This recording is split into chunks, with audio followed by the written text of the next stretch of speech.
L'histoire de l'humanité est pleine de pillages et de guerres. Et au Moyen Âge et à l'époque coloniale, des pays entiers ont été anéantis et pillés. Et ainsi, certaines personnes sont devenues incroyablement riches. Comme le montrent sans équivoque les citations de Churchill, deux guerres ont été imposées à des pays comme l'Allemagne pour nous piller. Et tout cela ne s'arrête pas. Parce que le nouvel ordre mondial et ses francs-maçons de haut rang prétendent tout contrôler et dominer. L'éducation, l'argent, le droit, la politique, l'économie, l'histoire, la psychologie, le mental, la médecine, la religion, les médias, etc. Et ils décident aussi quelles personnes peuvent prendre des postes importants pour imposer leur politique. Ces personnes ne sont ni de gauche ni de droite. Elles sont toutes à la fois. Elles divisent les gens pour les exploiter selon le système du fascisme. Elles provoquent le chaos et les conflits pour dominer sur le monde. Ainsi les francs-maçons qui sont connus comme francs-maçons aux États-Unis, et voici de nombreux documents à ce sujet. Il n'est pas nécessaire d'en discuter. Bill Clinton est du 33e degré. Newt Gingrich, Bob Dole, Jack Camp, Storm Thurmond, Colin Powell, Jesse Helms, Barry Goldwater, Al Gore et. Ils sont nombreux. Et tous les présidents, Barry Goldwater, etc., Colin Powell, tous des francs-maçons. Liste par liste. Si vous en voulez quelques-uns en Europe, même Yasser Arafat est du 33e degré. Ronald Reagan, Mikhail Gorbatchev, Helmut Kohl, Shimon Peres, François Mitterrand, Yitzhak Rabin, Willy Brandt, Gerald Ford, Karl Marx, Frederick Engels, Roosevelt, Winston Churchill, etc., etc., etc. Et voici la liste. Kissinger, Hoover, Cecil Rhodes, Aleister Crowley, un très intéressant Billy Graham. Ils sont tous dessus. Lord David Owen, Plato, Jimmy Carter. Eh bien, quelle est la longueur de cette liste? Et la reine Elisabeth est la reine du comité des 300. C'est l'une des plus hauts placées dans ce cercle principal. Et quelques cas intéressants. Hillary Clinton est grande dame du 6e degré. Nous en reparlerons par la suite. Otto d'Habsbourg, les Bush ne sont pas seulement des francs-maçons, mais des Illuminati. Skull and Bones et ainsi de suite. Les membres des Illuminati, soit dit en passant, Jacob Astor, McGeorge Bundy, Andrew Carnegie, Walter Freeman, Harriman, Ted Kennedy, Rockefeller Senior, David Rockefeller, Lee Teng-hui et bien d'autres. Nous n'avons pas besoin de les nommer tous. Bien, mais ils en sont même fiers.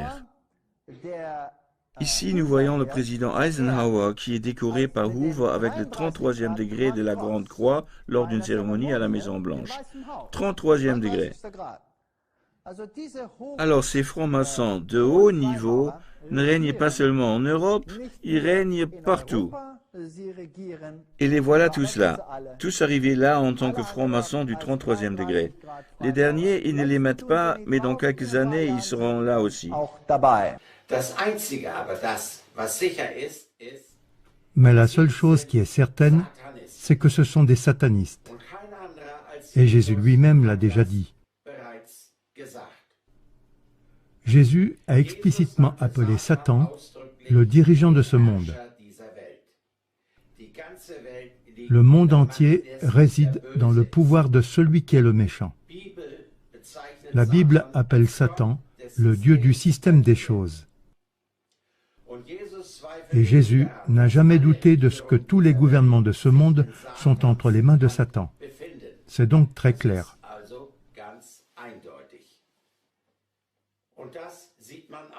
Et vous pouvez le voir sur ce qu'on appelle les Guidestones en Géorgie. Il s'agit de 10 dalles de granit d'une hauteur de 7 mètres et d'un poids de plus de 120 tonnes. Au centre se trouve une plaque, autour de laquelle se regroupent 4 autres plaques en forme d'étoiles, qui sont alignées d'après le Soleil et la Lune et certaines étoiles. Sur celle-ci se trouvent les 10 commandements du nouvel ordre mondial en 8 langues modernes et 4 anciennes. On prétend que les choses écrites sont inoffensives. Ça en donne l'impression, du moins si on le lit avec la raison. Mais si on regarde plus loin, on ne peut être qu'horrifié. La publication des Guidestones, 1980, 322, contient le texte suivant. Maintenez l'humanité en dessous de 500 millions de personnes en harmonie constante avec la nature. Nous sommes aujourd'hui déjà 7 à 8 milliards de personnes sur Terre. Personne ne sait exactement, et les chiffres sont obsolètes. Nous sommes probablement 7,5 milliards. Cela signifie que 7 milliards de personnes, soit 94% de la population, doivent disparaître. C'est toi et moi. Mais ces messieurs qui sont aux commandes n'en font pas partie, bien sûr. Le deuxième commandement est le suivant. Orienter intelligemment la reproduction en améliorant les capacités physiques et la diversité. Et c'est ainsi de suite. Le tout est clairement un texte du nouvel ordre mondial. En fait, une œuvre d'art, mais une œuvre d'art satanique. Le nombre fondateur l'indique également, à savoir le nombre 322, qui est le code de reconnaissance de Skull and Bones, une loge satanique dans laquelle se trouvaient et se trouvent entre autres des présidents américains. Et 3 fois 22 font 66, donc le nombre kabbalistique pour le diable. De plus, il y a beaucoup de messages cachés sur ce monument occulte. Dans ces 3 volumes, Elizabeth Roth, professeur, écrit quelque chose qui est intéressant.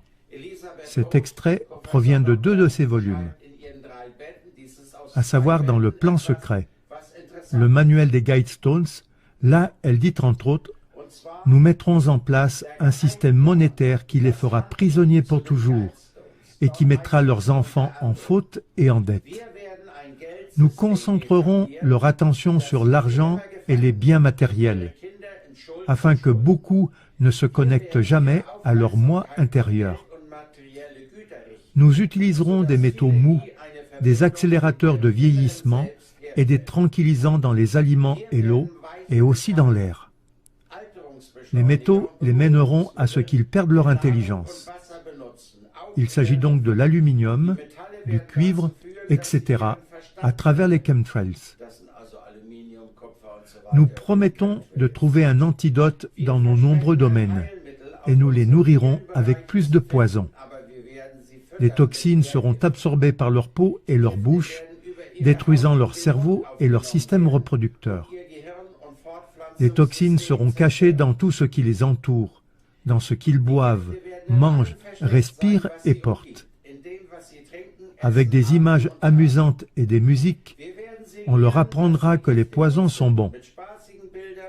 Lorsque les femmes accoucheront, nous injecterons des toxines dans le sang de leurs enfants et nous les convaincrons que c'est pour les aider. On commencera le plus tôt possible quand leurs cerveaux seront encore jeunes. Nous prendrons leurs enfants avec ce qu'ils aiment, le sucré. Quand leur capacité d'apprendre aura été réduite, nous créerons des médicaments qui les rendront encore plus malades et qui causeront d'autres maladies, pour lesquelles nous créerons encore plus de médicaments. Nous utiliserons notre pouvoir pour les rendre dociles et faibles. Ils grandiront en étant déprimés, lents et en surpoids. Nous les distrairons avec l'impudicité, les plaisirs et les jeux.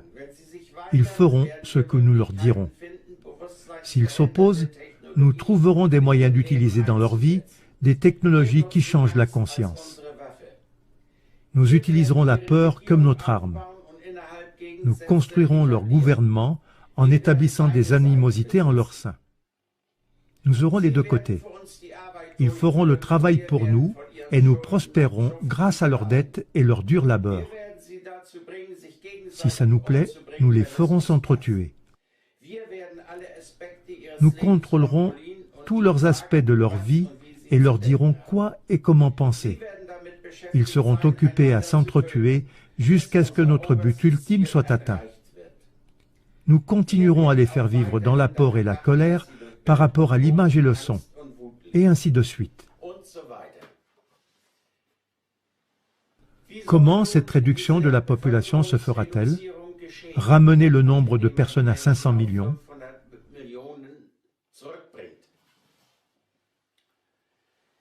D'une part, cela se produit par la radioactivité. Nous savons donc qu'aujourd'hui, dans le monde industrialisé, une personne sur deux tombe malade d'un cancer. Et la plus grande de ces substances cancérigènes est la radioactivité. Dans ces deux DVD, Paisiblement dans la catastrophe, les meilleurs experts disent combien la radioactivité est dangereuse.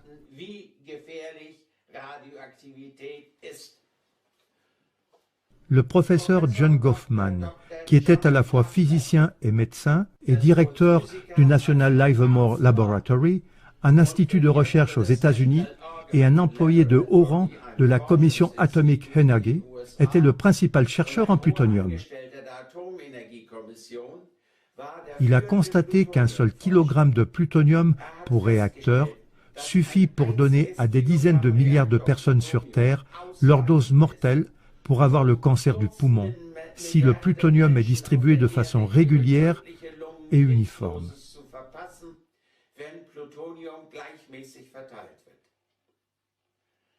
Le plutonium est réparti uniformément. Il se diffuse lui-même, car il s'oxyde lorsqu'il entre en contact avec l'air ou l'eau, et il flotte comme une petite particule, et il est inhalé ou pénètre dans le corps par les aliments. Et nous avons produit des centaines de tonnes de ce truc. Mais cela ne semblait pas suffisant, parce qu'apparemment, il faut beaucoup de temps avant que le cancer se déclare. Frieder Wagner a réalisé le film primé « Poussière de mort », Deadly Dust. Et il rapporte que les déchets nucléaires produits dans les usines de retraitement et d'enrichissement sont transformés en munitions mortelles, c'est-à-dire pour des bombes, des mitrailleuses, des munitions de chars ou des bombes géantes capables de fissurer les bunkers souterrains.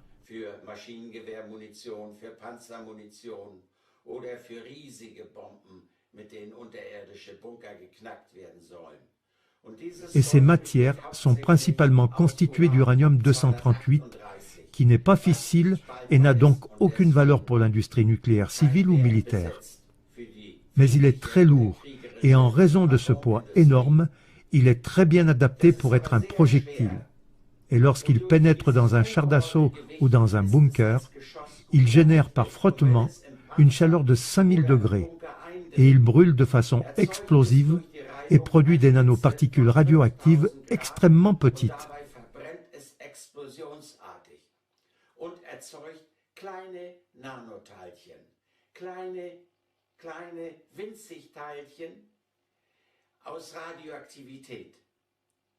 Et l'uranium-238 a une demi-vie de radioactivité de 4,6 milliards d'années. Cette chose ne disparaît jamais. Et le vent et la pluie le transportent, et il a été utilisé dans toutes les guerres démocratiques de l'OTAN. Et sa présence est maintenant détectable dans le monde entier. Et là où il a été utilisé, les taux de cancer ont grimpé en flèche. Mais même dans le reste du monde, il causera de plus en plus de cancers. Il s'agit donc d'un massacre comme il n'en a jamais existé auparavant. Mais en plus de cela, ce massacre est réalisé par d'autres méthodes. Le magazine allemand Focus a publié un article détaillé au début de l'année 2019, Alarme sperme. Et là, il a été relaté une diminution considérable du nombre de spermatozoïdes des hommes blancs en Europe, en Amérique du Nord, en Australie et en Nouvelle-Zélande. En fait, seule une minorité est capable de concevoir des enfants de façon normale, et si ça continue, il est écrit Si le développement continue ainsi, dans les 30 ans tout au plus, pour la plupart des couples, une procréation naturelle ne sera plus possible. Mais les hommes d'Amérique du Sud, d'Afrique et d'Asie fournissent suffisamment de sperme. C'est exactement ce que prévoit le nouvel ordre mondial.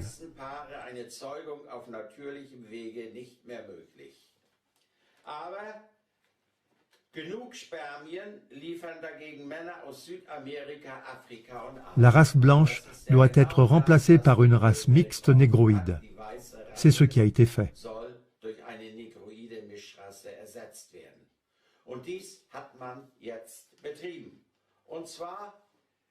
Et comment en est-on arrivé à ce que les spermatozoïdes sont tous détruits et que les hommes deviennent lentement des femmes? Les produits chimiques perturbateurs du système endocrinien font l'objet de forts soupçons. Ce sont des substances chimiques qui agissent comme des hormones. Par exemple, des plastifiants pour matières plastiques ou des bloqueurs d'UV dans les crèmes solaires. Ces plastifiants dans les plastiques agissent dans le corps humain comme l'hormone féminine oestrogène. Et nous savons que tous les aliments sont emballés dans ces films plastiques et qu'à partir de cet emballage, de ce film de plastique ou des bouteilles en plastique, ces substances entrent dans la composition des aliments, des médicaments, des cosmétiques, des jouets, des textiles, etc. Nous les absorbons avec la nourriture, l'eau et l'air. Et le corps des hommes devient de plus en plus efféminé et leur fertilité disparaît, selon Focus, qui souligne que c'est un danger énorme, car la reproduction n'est plus possible.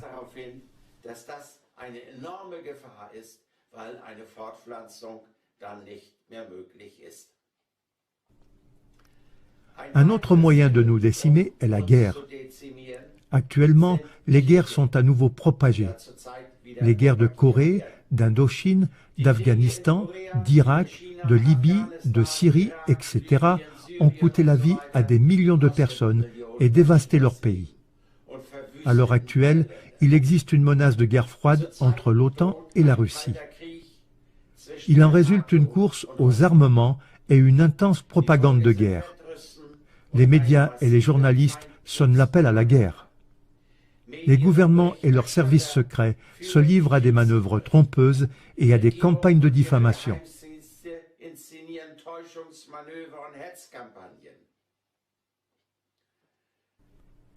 Un bon exemple en est l'ONG Integrity Initiative, qui a produit 2500 articles d'information pour préparer la population à la Troisième Guerre mondiale. Cette action a été financée par le gouvernement britannique, le département d'État américain et l'OTAN. Cette ONG a construit un vaste réseau de politiciens, de rédacteurs en chef, de services secrets, de généraux, de scientifiques pour diffuser de manière ciblée une propagande d'atrocités contre la Russie, la Syrie, la Chine, etc. C'est tout à fait cohérent avec le fait qu'Angela Merkel et Emmanuel Macron ont signé un traité à Aix-la-Chapelle le 22 janvier 2019. Ce qui signifie une intensification des préparatifs de guerre. Et ils veulent remplacer les troupes américaines qui se retirent de Syrie pour renverser Assad.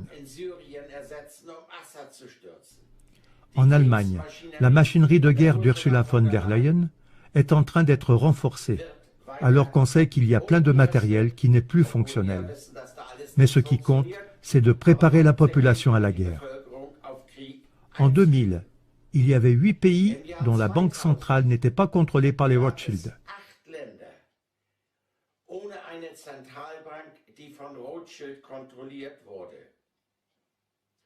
Aujourd'hui, il n'y en a plus que 4.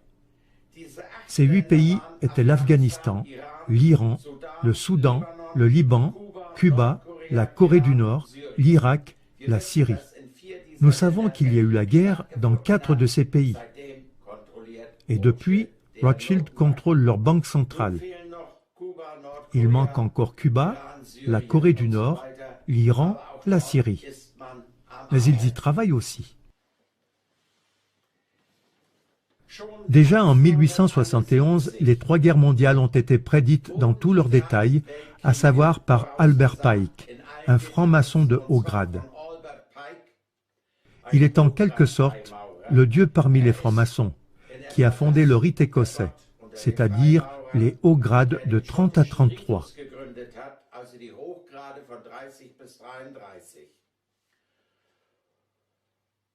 Et en 1871, il a écrit une lettre à Mazzini, qui était le chef des Illuminati, dans laquelle il prédit les trois guerres mondiales et décrit exactement ce qui allait se passer.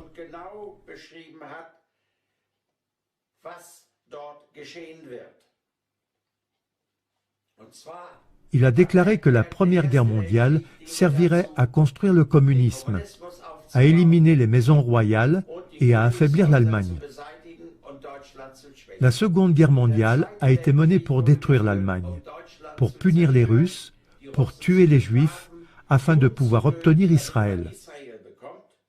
Et la Troisième Guerre mondiale, selon ce qu'il a prédit, se déroulerait entre Israël et ses voisins islamistes et s'étendrait de là au monde entier, provoquant des horreurs si horribles et si terribles que l'humanité, choquée par ces terribles événements, se soumettrait alors à la dictature du nouvel ordre mondial.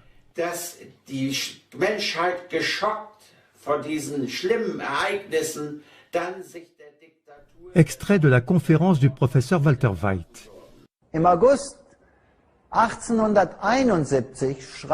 En août 1871, Albert Pike a écrit une lettre à Mazzini dans laquelle il explique le plan de ce qui doit se passer dans ce monde. Quelle guerre doit venir jusqu'à ce que nous ayons finalement ce gouvernement mondial unique et que nous ayons finalement détruit le protestantisme. Super, c'est donc une guerre contre le Christ. Que s'est-il passé après la Seconde Guerre mondiale? C'est exactement ça qui est arrivé. Et puis, une Troisième Guerre mondiale. Nous ne l'avons pas encore, mais ce qui se passe dans le monde semble intéressant. Elle est censée se produire au Moyen-Orient, et elle est censurée être une guerre entre le judaïsme et l'islam. Et elle se répandra partout dans le monde. Et cette guerre entre musulmans et juifs est censée provoquer la bataille d'Armageddon. Albert Pike explique ensuite un peu plus cela et écrit dans une autre lettre comment cela devrait se passer. Nous voulons d'abord établir les nihilistes et les athées, c'est-à-dire ce système communiste athée, et ensuite nous voulons provoquer un cataclysme, une guerre et une souffrance si terribles qu'on n'a jamais vu cela auparavant. La Première et la Seconde Guerre mondiale étaient exactement comme ça. Et à la fin, nous voulons montrer aux gens ce que l'athéisme absolu peut réellement accomplir. Il devrait y avoir un bain de sang. Et à la fin, cet athéisme et le christianisme seront vaincus en même temps, et la doctrine pure de Lucifer, avec l'anéantissement du christianisme et de l'athéisme, sera réalisée en même temps.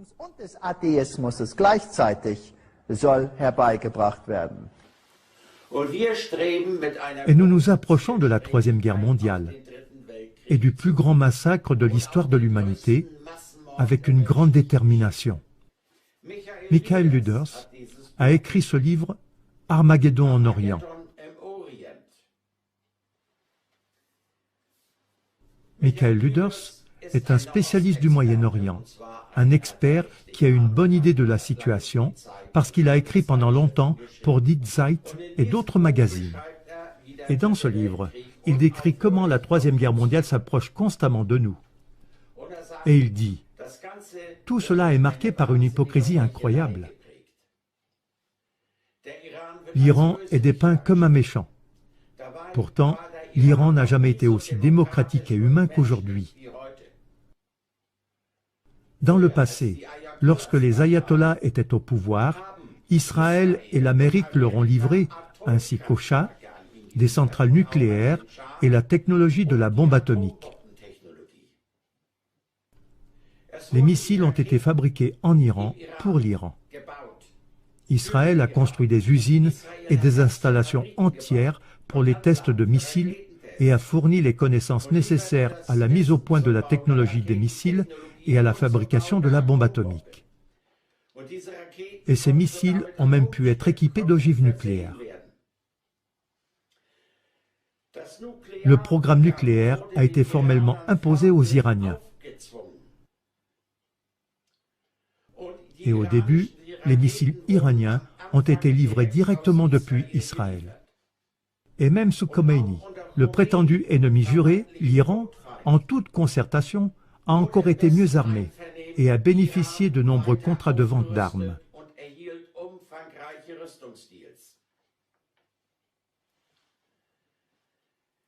En 1980, Reagan et les dirigeants de la CIA, George Bush et William Casey, se sont mis d'accord sur la fourniture à grande échelle d'armes à l'Iran et leur remplacement, à la condition que les otages américains ne soient libérés qu'après l'investiture de Reagan.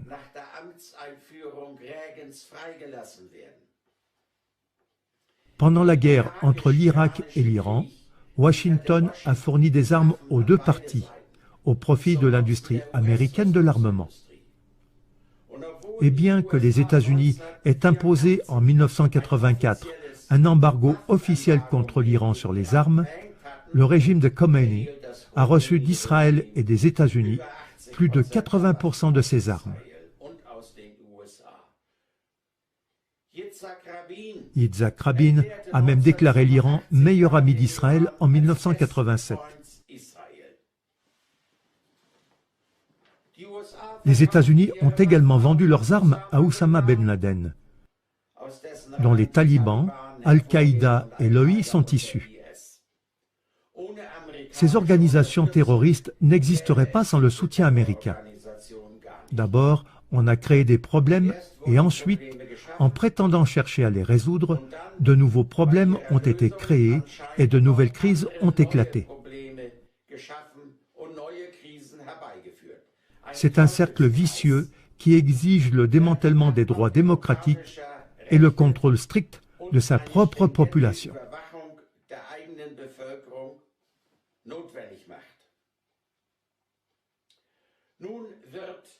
Aujourd'hui, l'Arabie saoudite est en train de s'armer davantage. Après l'Amérique et les États-Unis, ce sont les Saoudiens qui dépensent le plus pour les armes. Ils ont conclu d'énormes accords avec les Américains pour un total de plus de 800 milliards de dollars. Un des États du Golfe a construit sa première centrale nucléaire. L'Arabie saoudite en prévoit une douzaine d'autres. Et elle prévoit d'investir dans la technologie de la fabrication de bombes nucléaires. Et le prince saoudien a été clair. Ces bombes sont destinées à l'Iran.